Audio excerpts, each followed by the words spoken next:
The following is a presentation of IMG, America's home for college sports.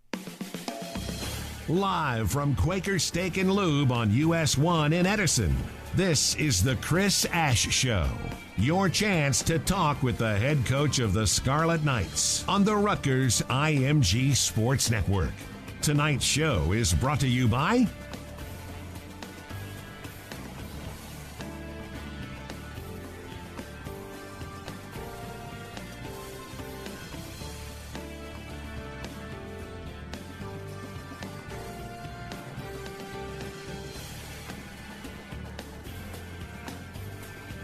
To be a part of the show, give us a call at 1-877-384-1869. That's 877-384-1869. Now, let's go live to Quaker Steak and Lube in Edison to talk Rutgers football. And welcome, everyone, to yet another edition of the Chris Ash Show right here at Quaker Steak and Lube on Route 1 in Edison, New Jersey, on 1450 WCTC AM in New Brunswick, and on ScarletKnights.com on RVision. Chris Carlin alongside former Scarlet Knight Eric LeGrande. How we doing? Doing well, Chris. Doing well. Good to have you here, as always. And the head coach of the Scarlet Knights is Chris Ash. Coach, how are we? I'm doing great. This is one of my favorite days of the week when I can come spend it with you and E. And outside of being at practice, this is a great time of the week. I love it. Not too bad. And we get a chance to talk to the fans as well at 877-384-1869, 877-384-1869. You can also tweet us your questions at Rutgers Radio. Or if you have a question and you're in attendance here at Quaker Steak and Lube, another good crowd on hand, by all means, come on right up front, and we will get you on the air for Coach. So we take a quick look back at this past weekend out in Nebraska, 27-17 loss to the Cornhuskers, a game in which your defense played exceptionally well up until the second half of this game when Nebraska was able to run the football a bit. You had taken the lead at 17-14. So give us your evaluation of the game after the fact. Well, we talked about it as a staff and with the players. It was very Washington-like, where in that game we started fast, just like we did against Washington, went right down the field with the opening drive and scored a touchdown. We were playing well on defense. We gave up a long punt return against Washington for points, and we gave up another one against Nebraska. Didn't get in the end zone, but put them in pretty good field position at the 5-yard line that put points on the board. And in the second half, we were unable to sustain any drives offensively, and then defensively we had a lapse in the second part of the third quarter, just like we did against Washington. They gave up points and really kind of changed the momentum that we couldn't seize back, and that was really how the game went. Our players played tough. They played with energy and enthusiasm. We keep getting better, and I know you look at the record and you'd say, how do you say that? But we are. We're getting a lot better, and we're competing, but what we're doing is making too many mistakes to win a game against a really good opponent, especially on the road.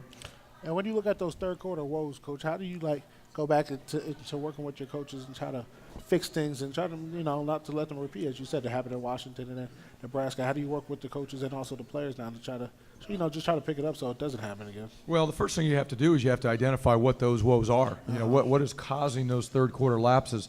And they were different. Washington was more defensively. They started to go no huddle and fast tempo, some unbalanced formations. We struggled to get lined up a couple times, and they got us on some plays. Nebraska's biggest issue, or our issue against Nebraska, were penalties defensively.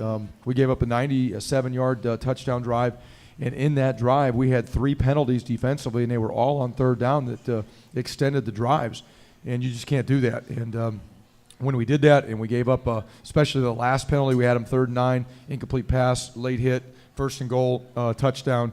That really took the wind out of our sails and changed the momentum of the game.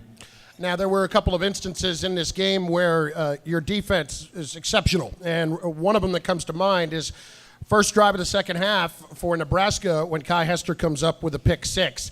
And you said in your post-game comments that was actually something that you had seen that would possibly be available for Kai if he was going to be in that right spot. Yeah, we did. We talked about that in our walkthrough Saturday morning at the hotel, that, hey, we're going to call this particular coverage on third down. You're going to have a chance to make a play that will be a difference in the game. Then Coach Bush actually reminded him and went through that again at halftime. And lo and behold, the first drive of the second half, we call the coverage on third down.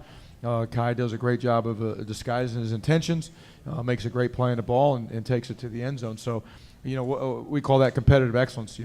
His number was called in a particular coverage. They threw the ball at a spot, and he had to go make the play, and he did, and cash in, and got a defensive score. So hats off to Kai, and all the credit goes to him for getting that done. Has there been an overemphasis in practice about getting turnovers? Lately we've seen a lot more turnovers coming from the Scarlet defense. Has there been any more focus put on it? No, really the focus has been put on it since last season. We focused on it last year about the takeaway turnover margin, being able to take the ball away on defense and hold on to it on offense. We lost that statistic last year. Right now we're even. We're at 0 in terms of the number of turnovers, number of takeaways. But we have to ramp that up defensively. We've only had one fumble offensively. We've thrown some interceptions. We've only had one fumble. We got to continue to get the ball back on defense. So, and that's been a major point of emphasis all spring, all training camp, and through the season. And it's got to continue. We've kind of got on a hot streak here the last couple games, and that's got to continue. What were some of the other bright spots that you took out of the game, particular areas where you felt like the team played particularly well? I think special teams, other than the long punt return, we were punting the ball pretty well. Ryan Anderson had one of his better days punting the ball. The punt return, we actually had some people in great position, had the returner pinned on the sideline and missed a tackle, and the rest was history. But I thought he punted the ball well. I think Ryan Hart's punting the ball, or not punting, but kicking the ball with his place kicks and extra points exceptionally well. Our kickoff team continues to play well. So there's a lot of things on special teams that I like. We can't continue to give up one long punt return like we have, but outside of that, we're doing pretty good. Again, defensively, I think we didn't play a great game, but we played a good game to give us a chance to be in the game. And offensively, we're doing some good things, but we just kind of like defensively on the 97-yard touchdown drive. We're making some mistakes that will prevent us from sustaining drives. After we scored the touchdown, the next drive, we have a bad snap that was on 3rd and 2, critical situation, and then a couple drives later, we had a couple back-to-back false starts that put us in bad situations. And again, I talk about this to the team all the time. There's more games that are lost than are won, and they're lost because of poor execution in critical situations, and that really kind of hurt both sides of the ball in that game, and that was the difference. Is part of that just the continual learning process of what it takes in those critical situations to win games? Yeah, it is. A lot of it's game experience, and it's practice reps also to make sure. I constantly have to go back and evaluate the situations that we're putting our players in practice so they can excel at those situations on game day. I think we do a pretty good job of that, but I obviously got to do better because we're having too many mistakes. But a lot of it is game experience. You learn from those mistakes, and hopefully the next time you're in those situations, you don't make the same mistake. But that's where we're at right now. I was going to ask you, Coach, how do you simulate that and try to fix that on a practice field, or do you try to do it more in the game room, try to get into somebody's how you can't do it because this is what happens statistically when this happens? Like, do you try to get on them on the practice field or more in the film room? Both. We do a lot of situational work at practice. We do it all through training camp. We do it right now during the season. And basically, you're just creating a situation that could come up in a game, and you put those players in that situation and see how they do. And then the other one is the film room.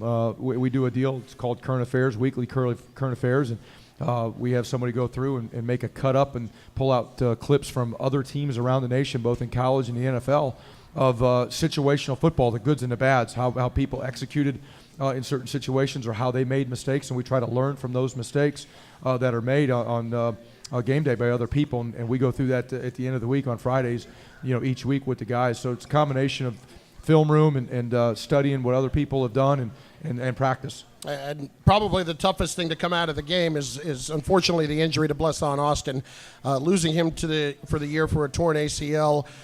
Just how is Bless doing? How he's handling this whole situation? Well, it's a tough situation. He was playing well.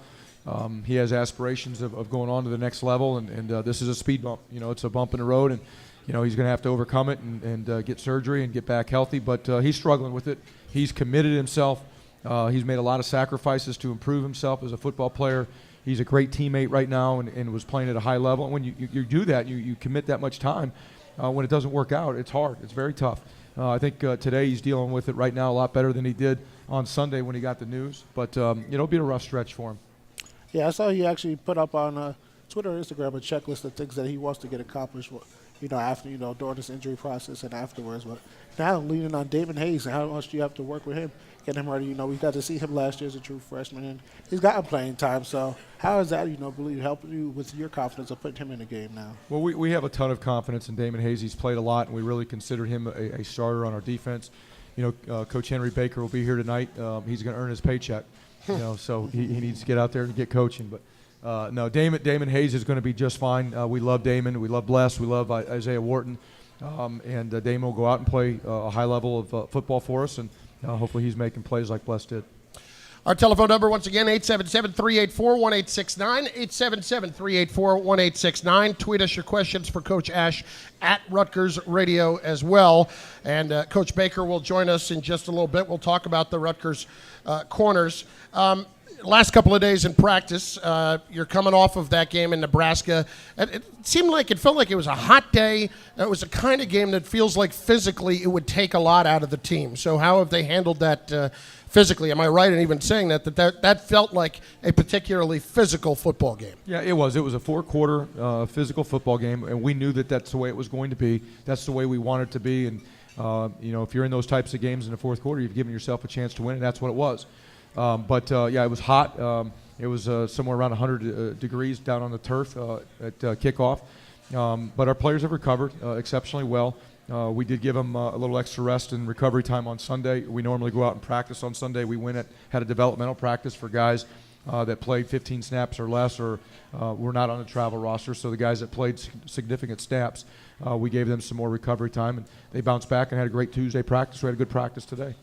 I remember, leading up to when I was playing, leading up to the games, there was no excuse for cramping and hydrating. I want to know, do you guys implement that, trying to get these guys ready before game? I remember trying to drink 2 or 3 Gatorades even on Thursday nights, just leading into Friday, going into Saturday, because a lot of people don't realize it is a process of hydration that goes into it. It's not, you can't just drink water the day of and be all right. You're right. There's a lot of science that goes into the proper hydration levels to go out and compete in a game, let alone a game with that type of temperature. So, usually on Thursday, we start the hydration process through Thursday, Friday, and all the way up until the foot hits the ball of kickoff. And we've got a process that we go through with our players to make sure they're properly hydrated with pickle juice, heat guard pills, all kinds of things to prevent cramping. And we didn't have any cramping issues. And it's a credit to our strength and conditioning and nutrition staff, and they do an unbelievable job. But it is a long process.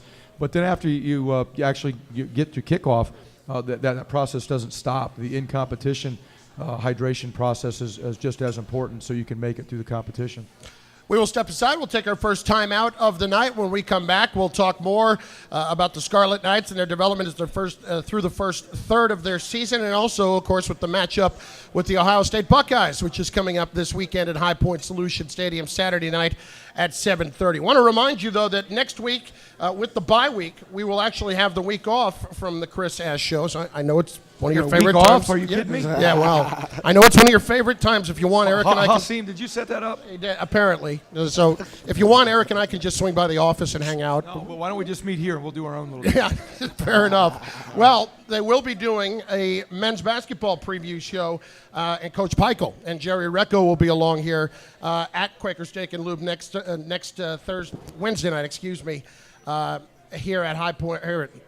I'm okay. Here at Quaker Steak and Lube in Edison. Again, that's 7:30 next Wednesday night for the start of the basketball season. And, of course, Midnight Madness is coming up this Friday at the Rack at 7:30 for both the men and women. And doors will open at 6:30 at the Rack this week. We'll take a break, step aside, come back. I'll try to get things straightened out in my head.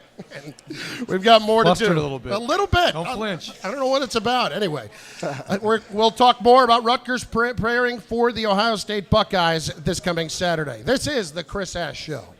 Need a place to watch all the pro games? Look no further than Quaker Steak and Lube. Best Wings USA on Route 1 in Edison. 50 TVs, great game day specials starting at just $2.50, and the best wings in the USA with over 25 different wing sauces. Enjoy our outdoor patio and bar open all year round. On the way to the game and need something to go? Give us a call, 732-777-WING. We cater events of any size. Watch all the games, have a great time, and enjoy the best wings in the USA. 561 Route 1 in Edison. 732-777-WING. When you're looking for tickets to that sold-out event, there's only one place to go. TickCity.com, the official secondary ticket partner of Rutgers Athletics. Scarlet Knight fans can save 10% on all orders when you use the discount code Rutgers at checkout. From sporting events to the hottest concerts, Broadway and family shows across the country, all your ticket needs are covered at your fan-friendly ticket source. TickCity.com. That's TickCity.com. The Chris Ash Show returns after this local timeout. This is the Rutgers IMG Sports Network. When Samantha was in dire need of a new heart, she turned to RWJ Barnabas Health, who performs more adult heart transplants than any healthcare system on the East Coast. I'm still here. Jean cherishes every moment spent with her great-grandkids, thanks to our kidney transplant program that ranks among the nation's top 10. Still here. Robert promised his granddaughter he'd make it to her next birthday. Thanks to New Jersey's only lung transplant center, he did. I'm not going anywhere. From corneal and pancreatic transplants to heart, kidney, and lung, our patients aren't who they used to be. They're better. Learn more about our transplant centers at Newark Beth Israel Medical Center, St. Barnabas Medical Center, and Robert Wood Johnson University Hospital. Visit rwjbh.org/transplant. RWJ Barnabas Health. Let's be healthy together.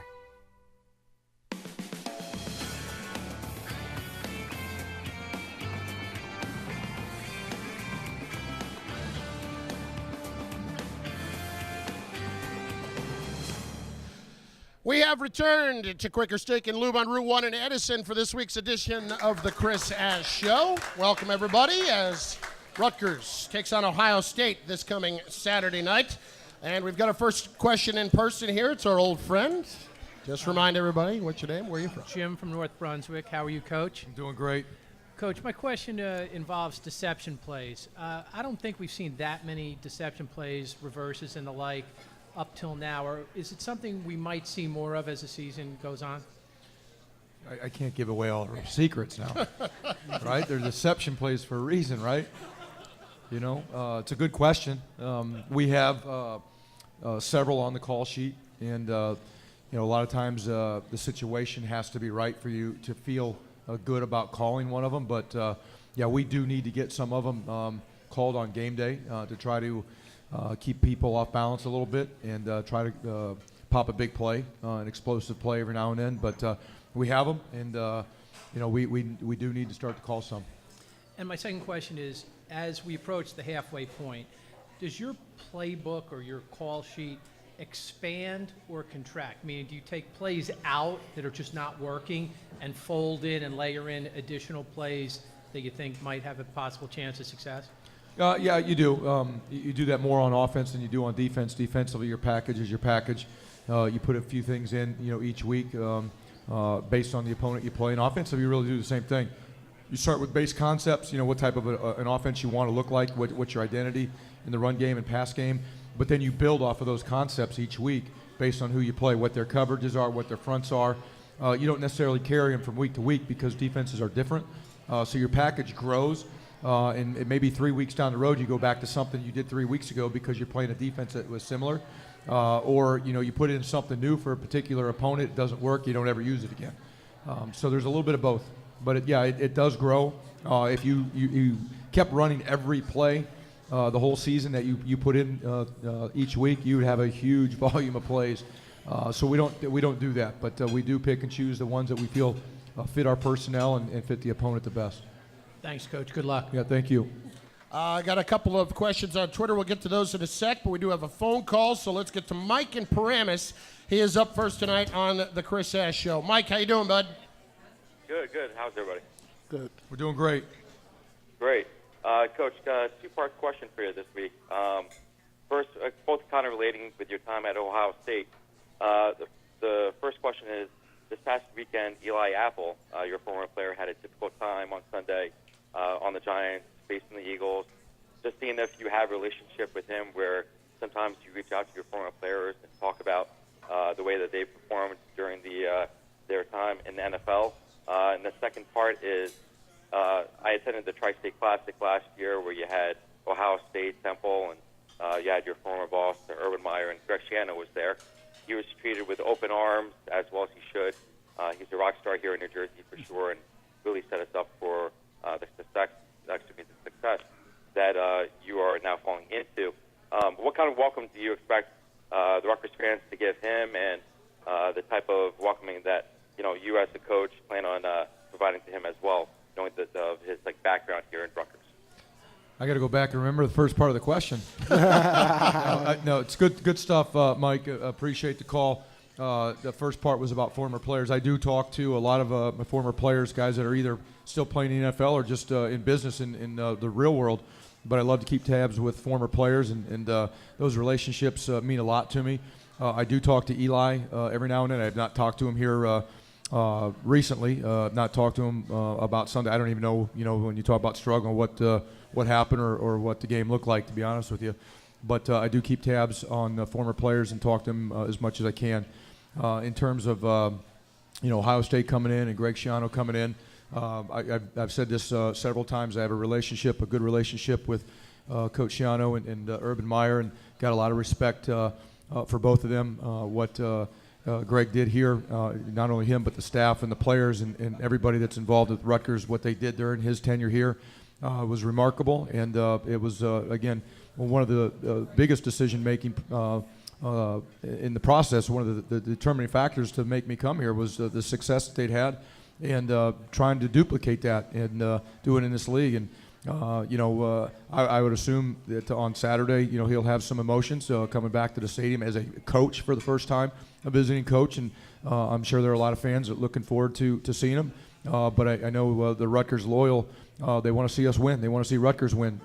Just like he loves Rutgers, he doesn't want us to win on Saturday. Just like a lot of people love Greg, they don't want to see him win on Saturday. That's the way it is. That's the business.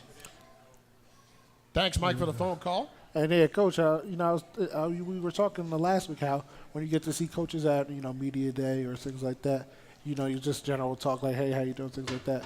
But when you actually have a relationship with the person like Urban Meyer, what's that like when you guys meet at the 50-yard line before and during pregame and stuff like that? Well, I can't say I've done it a lot. I mean, I've only been head coach for a year and a half now, and I've only actually gone and competed against a guy that I actually worked with, last year for the first time. And it was a little awkward, it was different, going back to Ohio State and the horseshoe like we did last year. And that was my first time back and getting a chance to visit with him at the midfield. It was good to catch up, during the year. You just don't get to talk to people much.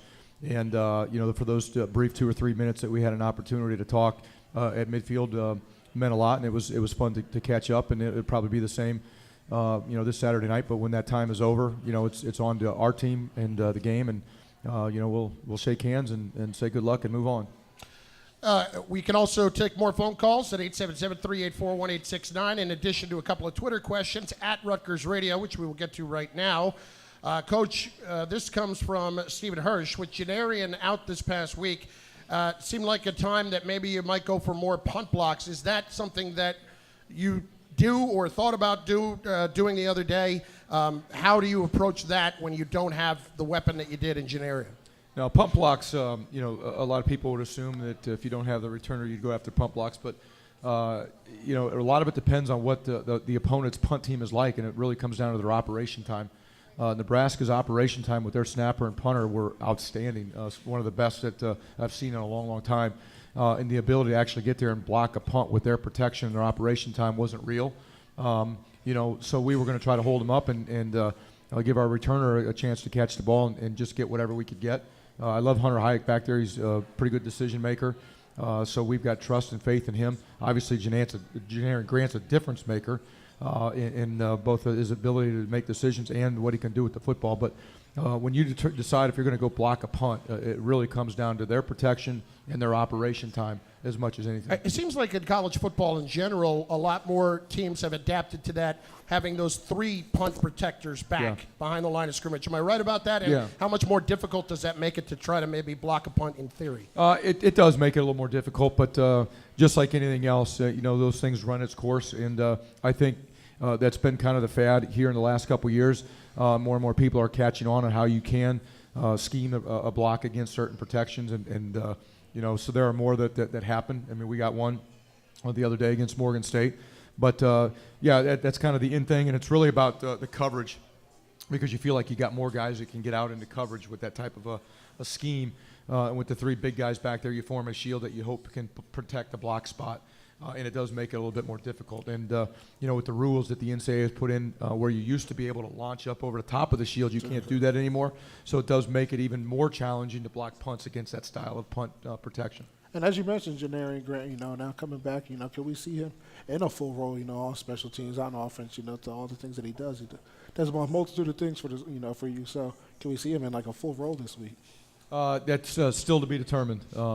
He's not completely cleared yet. He was at practice today, but not completely cleared yet by the medical staff, and it's a day-to-day, with Janarian right now and what his status will be. I have another telephone call. This is from William in Burlington Township. William, what's up? You're on the Chris Ash Show. Hey, Coach, how's it going? It's Big Worm here. Big Worm. You didn't even have to say it. I could tell right away. Hey, I know this is a stressful job, and I asked you again. We need you around, buddy. How you doing? How's your health? How's you holding up? I'm doing great, man. I'm doing great. I'm doing better that you called. How you doing? I'm good. I'm already don't have any hair. I'm pulling a little bit out of hair. I got watching these games, but hey, we'll get together. I got all the confidence in the world in you guys. Well, I appreciate that, and I'm not pulling my hair out. It's turning a little gray, but other than that, I'm great. Okay, get them guys fired up, man. Like I said, everything will be fine. We just need you around for the next 10 years. Just worried about you, fella. Keep your head up. I appreciate that, man. I appreciate the support and the phone call. All right, William, thanks. Appreciate it. One more on Twitter. This is from Zealot Z. Coach Kill said the other day he regretted not getting Jonathan Lewis in the game a little bit more. Coach, did you feel the same way about it? When it was over, during the game, we had a plan to get Jonathan in, and it was really based on what Nebraska had shown on film in its previous games. Nebraska came out and was quite a bit different on Saturday. There were a lot of different pressures that they had brought out in our game that they had not shown in the previous games. They were doing a better job of stopping the run than what we had anticipated. We were hoping we could run the ball a little bit more, and kind of took away some of the things that we wanted to do with Jonathan. So we didn't get him in there. We should have, probably, again, I'm not second guessing anything that the offensive staff did, but we had these conversations as a staff that we wish we would have gotten him in there, given him an opportunity to see if he could have made some plays. But again, Nebraska's approach was a little bit different than we thought, and it was more of a throw game as the game transpired, and we just felt at the time that was still Kyle's strength in the throw game, and that gave us the best chance to move the ball. And how quick do you have to make those adjustments and those decisions on the sideline? You come in with a game plan, but then there's a little wrinkle get thrown into, as you said. And I remember Nebraska was blitzing second and third down, coming with pressure. How much do you have to change your game plan and approach it right in the middle of the game? Yeah, I mean, we talk about football as a game of preparation until the foot hits the ball and it's actually kicked off, and then it becomes a game of adjustments. And, people talk about halftime adjustments. If you wait till halftime to make adjustments, you'll never survive. So between every series, we're making adjustments. We're having conversations about, what are we seeing, whether it be from their offense or defense, special teams. And it's always about a game of adjustments. And at halftime, you're really just kind of confirming the adjustments that you made in the first half. Were they good? Are they working? Do we stick with them? But I really believe, in my opinion, in my tenure, halftime adjustments are really overrated. Because you're making adjustments constantly throughout the game. And, halftime is really just a chance to catch your breath and go back through and review the adjustments that you made. But that's really what it is. And if you're not doing that, if you're not able to see what an opponent's doing either the same or different and make the necessary adjustments, then you'll struggle. And, I think we do a pretty good job of that. We got to continue to do a better job of that. We'll step aside, take a timeout. We come back, we'll talk with Rutgers cornerbacks coach Henry Baker. One more thing we wanted to remind you about, though, for this week's game against Ohio State. The Riot Squad and Student Section's grassroots social media initiative called Operation Scarlet. They are aiming to have every single Rutgers fan dressed in red from head to toe for the game this week. So if you're listening, dress in red from head to toe, Operation Scarlet. You can check it out on social media, the Riot Squad and the Student Section, their grassroots initiative here to try to get this done. And listen, there's no question Saturday night, you need this to be as raucous as can be. Yeah, really looking forward to it. 2015, when I was at Ohio State, we came here to play on a Saturday night game. It was an unbelievable environment. Great crowd. They were into it, loud. It was an awesome environment. So we're hoping and expecting it to be the same. And can't wait to see you dressed in all red from head to toe. I'll wear one of those body-long leotards. How about that? There you go. It's all scarlet. No, I can't wait to see you dressed in head to toe, but not in that. Yeah, Please. yeah. I'm not going to do that to anybody. We'll take a break. Come back. We'll talk with Henry Baker in just a moment as we continue on this week's edition of the Chris Ash Show. ESPN's Neil Everett here. This college football season, Nissan's putting you in the driver's seat. Go to NissanHeismanHouse.com. Build a customized Titan wrapped in your school's colors. Then register for a chance to win it. Or you can win a trip to the Heisman Trophy ceremony. Enter the Nissan Heisman House sweepstakes. Take on today. Nissan, proud supporter of college athletics. No purchase necessary. Void where prohibited. Ends 12/8/17. Open to residents of USDC 18 and older. Official rules at NissanUSA.com/Heisman House sweepstakes. Sponsored by Nissan North America. You're on the couch watching the game, and your friend hands you an ice-cold bottle of Coca-Cola Zero Sugar. This is a big moment. That's the sound you love. And that new and improved taste? Yeah, that's the refreshing, delicious, real Coca-Cola taste that you just can't get enough of. All this with zero sugar and 0 calories. Perfection. And then, touchdown! Refresh your game day with the new and improved taste of Coca-Cola Zero Sugar. Taste the feeling. The Chris Ash Show returns after this local timeout. This is the Rutgers IMG Sports Network.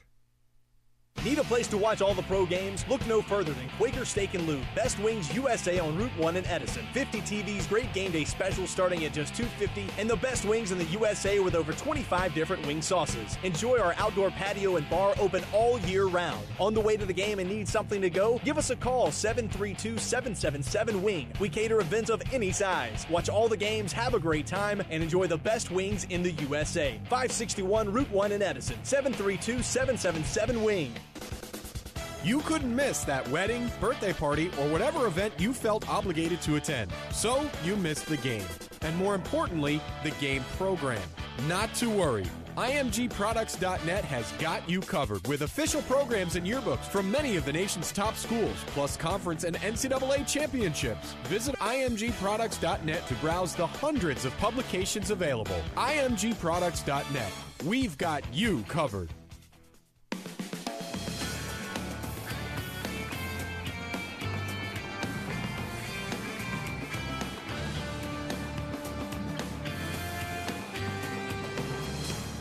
We have returned to Quaker Steak and Lube on Route 1 in Edison for this week's edition of the Chris Ash Show. Rutgers preparing for Ohio State this coming Saturday night. Listening to us on 1450 WCTC AM in New Brunswick, and of course on ScarletKnights.com, on RVision, also on the Rutgers Athletics Facebook page. We're on Facebook Live as well. Pleasure to welcome in now the cornerbacks coach for the Scarlet Knights in his first year here on the Banks, Henry Baker. Coach, how are you? I'm doing well, man. It's a pleasure to be here. Well, thanks for joining us tonight. And first of all, you're a Jersey guy by nature, and you know, you're Patterson, am I correct? Absolutely, born and raised. All right, so tell me a little bit about your background up in Patterson, how you got involved in football, and how you got involved in coaching. Well, I come from a athletic background. Both of my parents were both teachers and coaches. My dad was a longtime basketball coach at Eastside High School in Patterson. He also coached at Passaic County Community College for a long time. And so, I grew up in the gym. I was a gym rat. My dad used to take me to practice. As a matter of fact, he didn't have a choice. I was going regardless. And I would sit there and take the long trips to all the different schools and So I grew up watching him and watching the interaction with different guys and players and things like that. And so when it was time for me to hang him up, I knew exactly what I was going to do with the rest of my life.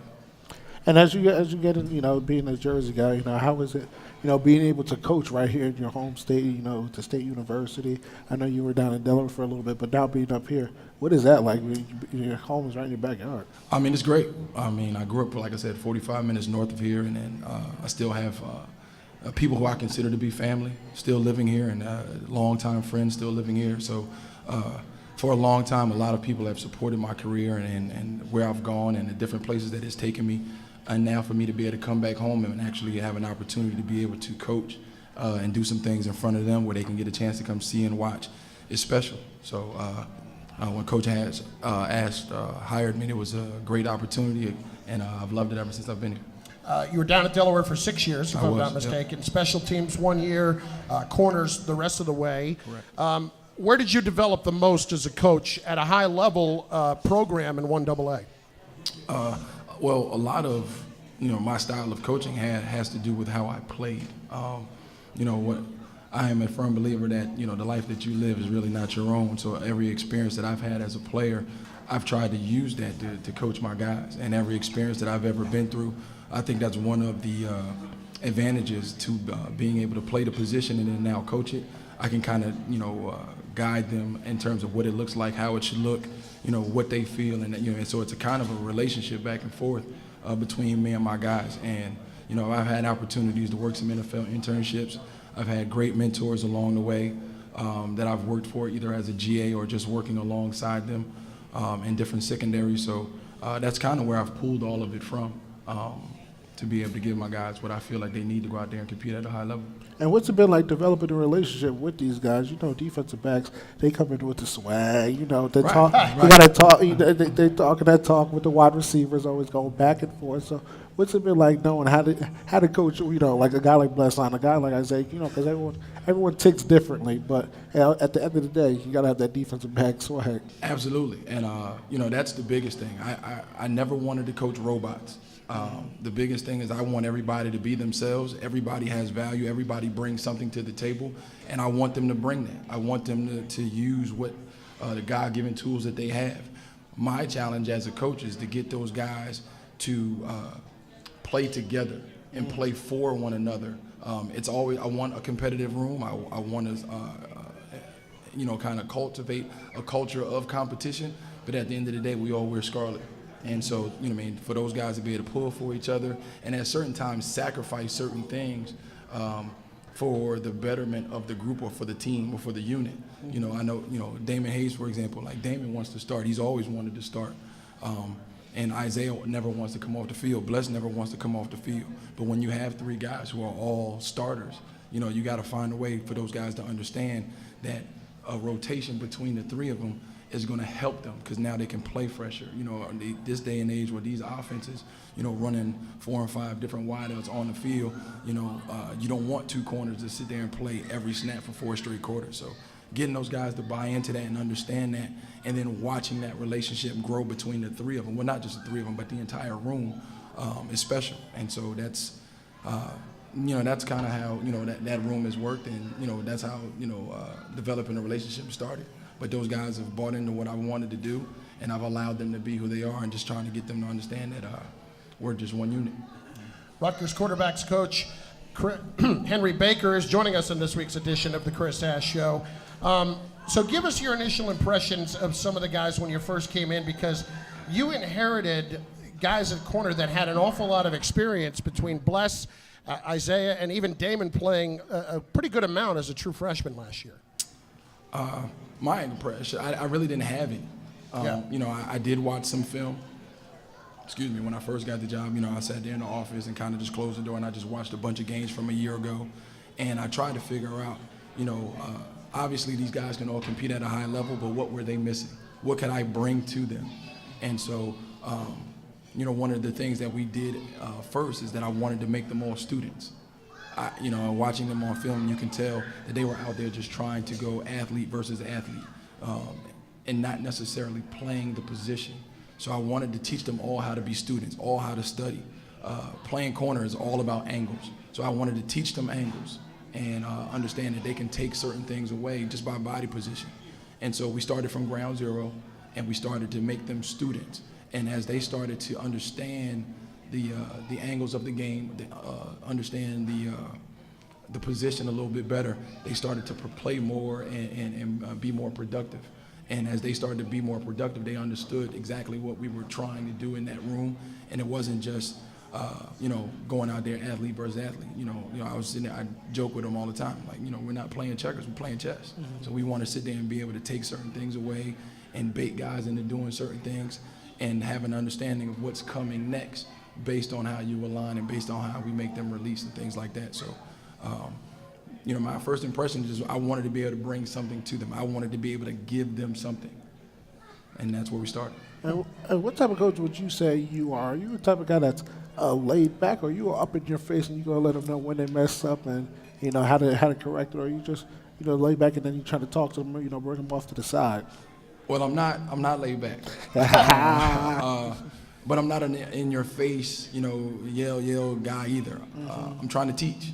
And so I know every guy has different learning styles, so my job as a teacher is to figure out exactly what style fits for that particular player. Like I said, I don't have robots. I want everybody to be themselves, but I definitely want to bring energy. You cannot play this game without energy and enthusiasm.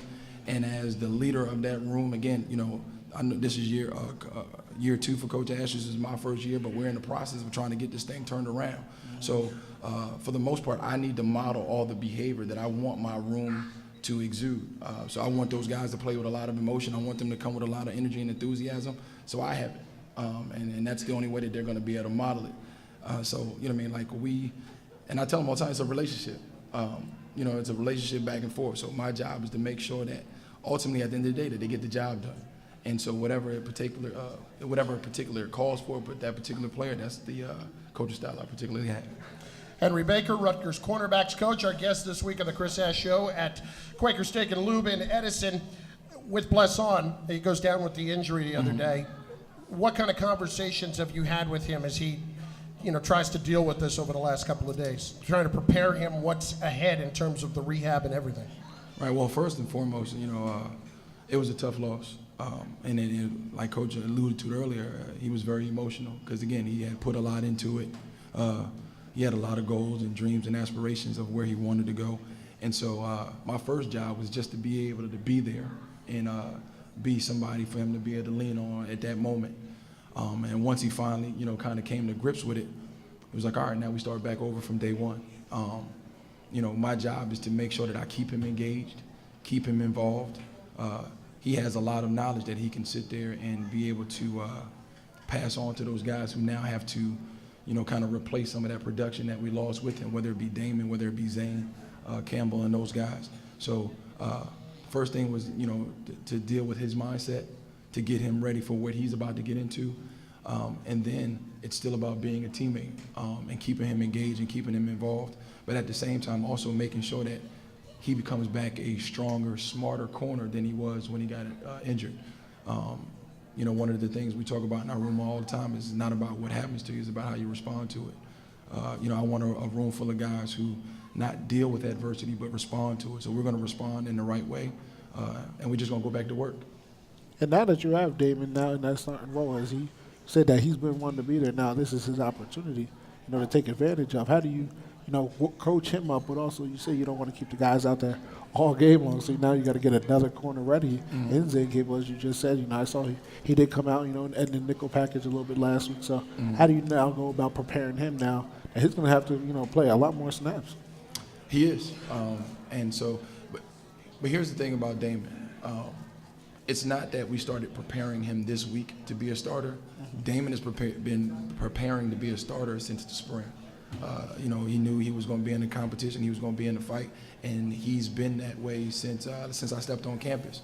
And so now I do see that he has made some small, subtle changes, and just in terms of his focus, his commitment, those things have amped up. Damon has led some conversations in the room in terms of what he saw, because he is a student, he is an avid film watcher. We get printouts and things like that about film that guys watching. This guy, I mean, he has hours upon hours of just film logged up in the system. So he has made more of a commitment that he already has. But, Dame has been preparing himself for this moment from the spring. And a guy like Zane who was in my room in the spring, then, again, we kind of moved him around a little bit, safety, linebacker, now he's back in my room. So he has some banked reps with me, but now we just got to get him greased back up onto some of the small little details. And he'll be ready to go once game time comes. The last one for me. When you look at this position group as a whole, the way it stands right now, what's got you most excited about the future at cornerback here? Well, there's a couple things that have me excited. I get all three of those guys back for another year. That's the first thing. And then, the guys that are young and who aren't playing right now, a guy like Tank Lopez, who is, a freshman, a young freshman. He's shown a lot of signs of having some talent and some potential, growth potential. So, when all of, a guy like Trey Avery, when those guys are all able to go out there on the field, I mean, we're going to have a room that's really competitive. And the first sign of that competition is going to be able to push each other. And so, once we get to that spring, that's one of the first things that I'm probably looking forward to the most, and just watching how those guys compete. And then once those guys understand the competition and understand what they're doing, and now they're able to sit there and let it go and let it fly, to be able to unleash them guys on the rest of the league. So, we got a good group of guys coming back. A lot of those guys are learning, trying to gain some experience. And once they gain that experience, those guys are going to be a good group of guys to coach. All right. Well, listen, we appreciate you coming by tonight. Best of luck. And, you've got a very talented group, that's for sure, and they're benefiting from your knowledge. Yeah, well, I'm trying to earn my paycheck like Coach Coach. Good luck, Coach. Henry Baker, Rutgers cornerbacks coach with us. Coach Ash will rejoin us in a moment on the Chris Ash Show.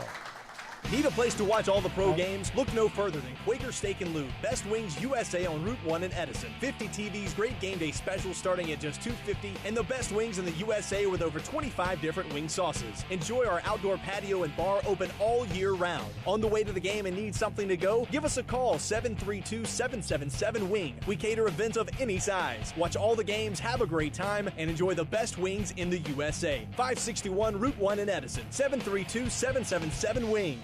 For Rutgers fans, Saturday is game day. For business owners, it's another day in your work week.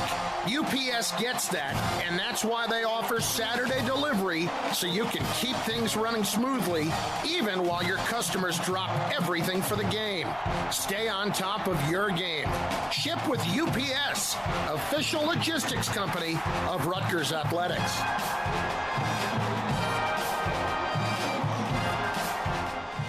The Chris Ash Show returns after this local timeout. This is the Rutgers IMG Sports Network. You're on the couch watching the game, and your friend hands you an ice-cold bottle of Coca-Cola Zero Sugar. This is a big moment. That's the sound you love. And that new and improved taste? Yeah, that's the refreshing, delicious, real Coca-Cola taste that you just can't get enough of. All this with zero sugar and 0 calories. Perfection. And then, touchdown! Refresh your game day with the new and improved taste of Coca-Cola Zero Sugar. Taste the feeling. The passion. 25 first down, 20, 15, 10, 5, 3, 2, 1. The fury. Inhaled in the backfield. Sack for the Huskies. The speed. Here's a home run ball. He's out there. He catches it. The best in college football from coast to coast. Touchdown, Notre Dame. 13-0 Buckeyes. To the goal line. Touchdown, Texas. Ball's on the carpet. Georgia says we have it. He's in. Touchdown, Michigan. This is the Nissan College Football Blitz. Listen on Saturdays this fall on College Sports Now on TuneIn.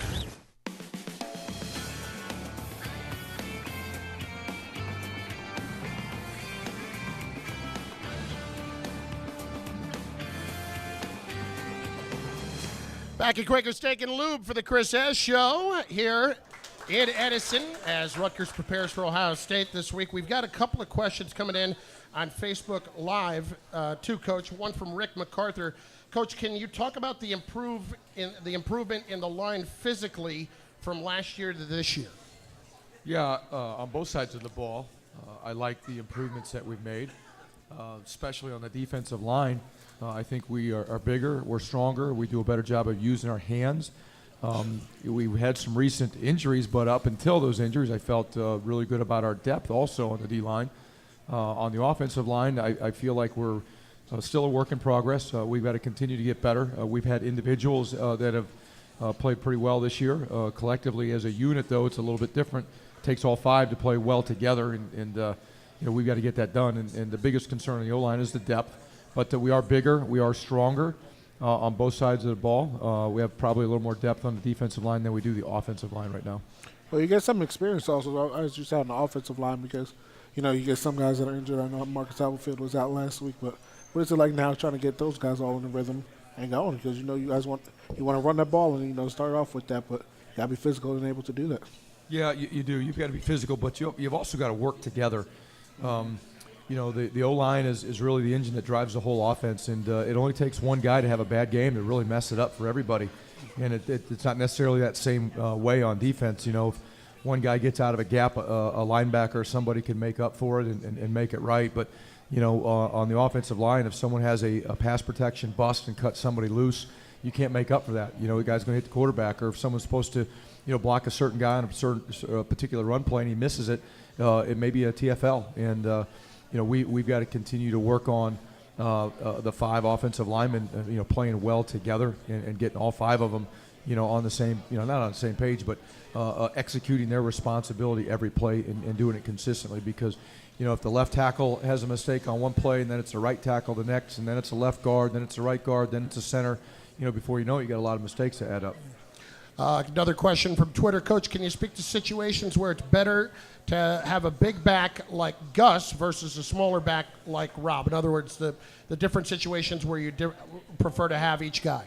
Yeah, I really love the mix that those guys bring, and then you put in Raheem Blackshear also in that mix, and Josh Hicks. They're all four of them are different.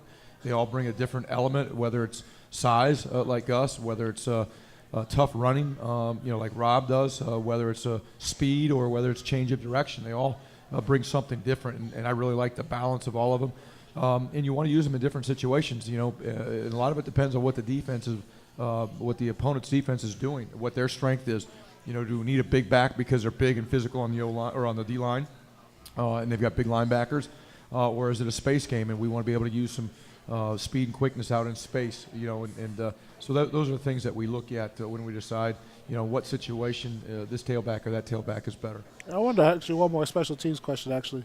Coach, bringing it back to kickoff return. Yeah. What goes into the decision you tell the guy to stay in the end zone and take the knee? Because you do get it on the 25-yard line, which is pretty good field position, or testing that and coming out even if you're maybe like a yard or two deep. And sometimes you don't get to that 25-yard line. So how do you go about telling them how to judge it, or to take the knee, or go about just staying in the end zone? Yeah, it's a really good question because that's a conversation that people have every year.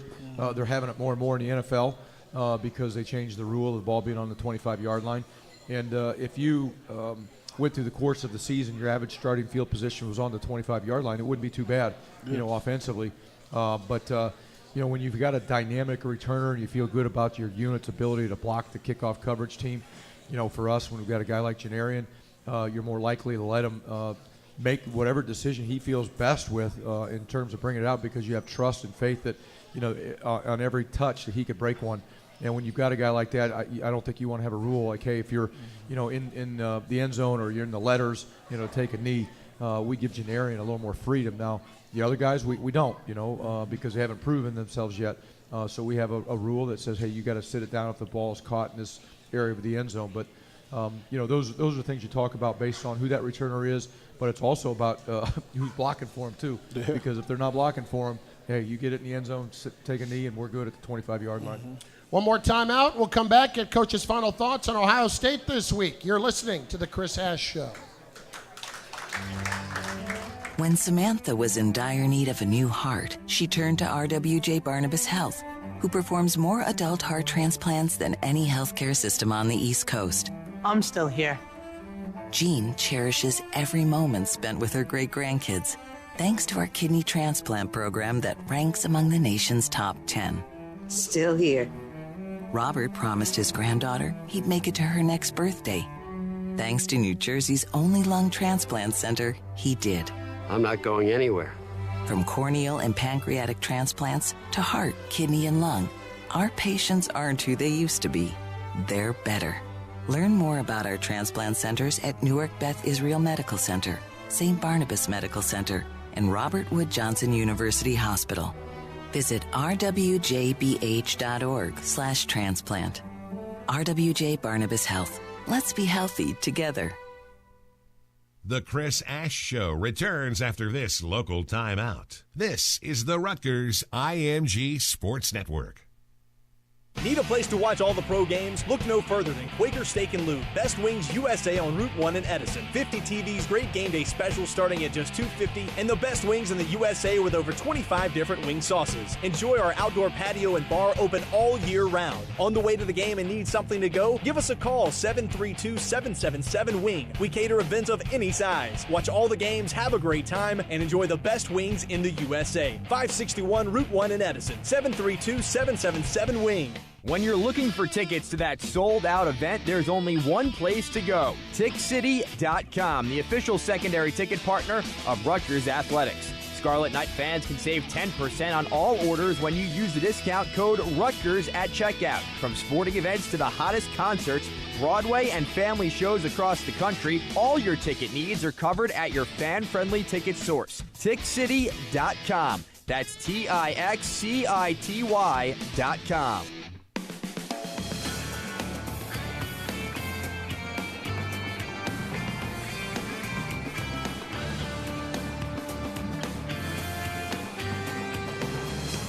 Couple of minutes left with Rutgers head coach Chris Ash. The Scarlet Knights taking on the Ohio State Buckeyes this coming Saturday night, 7:30 at High Point Solution Stadium.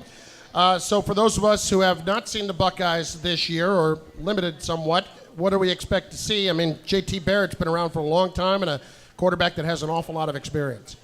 Yeah, he does. He set the Big Ten record, touchdown record earlier this year, and he's a special player, and like you mentioned, he's got a ton of game experience, and he's seen a lot, and does a great job. But he's surrounded by a bunch of good players, and that obviously makes a quarterback's job a little bit easier when you're surrounded by really good players, starting up front. But then you've got a good number of skill players. I think last week, 7 different guys caught a touchdown pass or something like that. So he's got a lot of weapons around him. But they're starting to hum pretty good offensively. They've got a freshman running back, J.K. Dobbins. That's really come on strong. Mike Weber's been hurt. I think he's sounds like he might be cleared to go this week, but J.K. Dobbins is going to be a pretty special player to watch in the future. Then defensively, they got an outstanding defensive line. They're very explosive and they're deep. That really is the best unit on their football team, is that defensive line. And if you're going to build a good football team, that's where you'd like to start.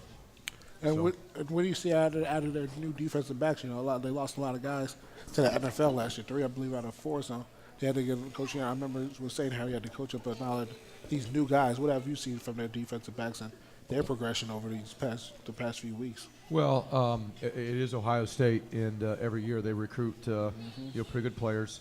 It's not the first time that 3 of the 4 have been gone and drafted, and they had to replace them. It was the same story, last year, and just next man in. But when you recruit, at a high level, and you bring in talented players every year, that transition is a little bit smoother.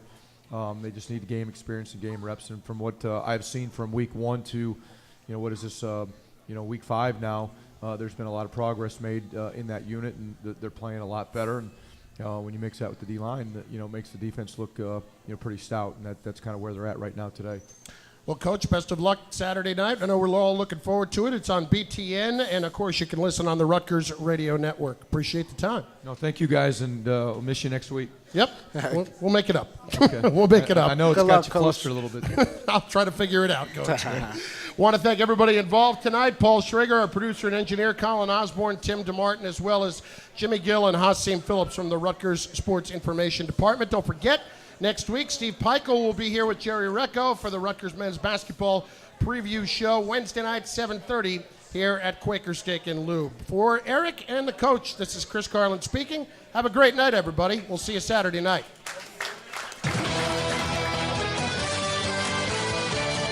You've been listening to The Chris Ash Show on the Rutgers IMG Sports Network. Join us throughout the season from Quaker Steak and Lube on US 1 in Edison to hear from the head football coach of the Scarlet Knights. The Chris Ash Show has been brought to you by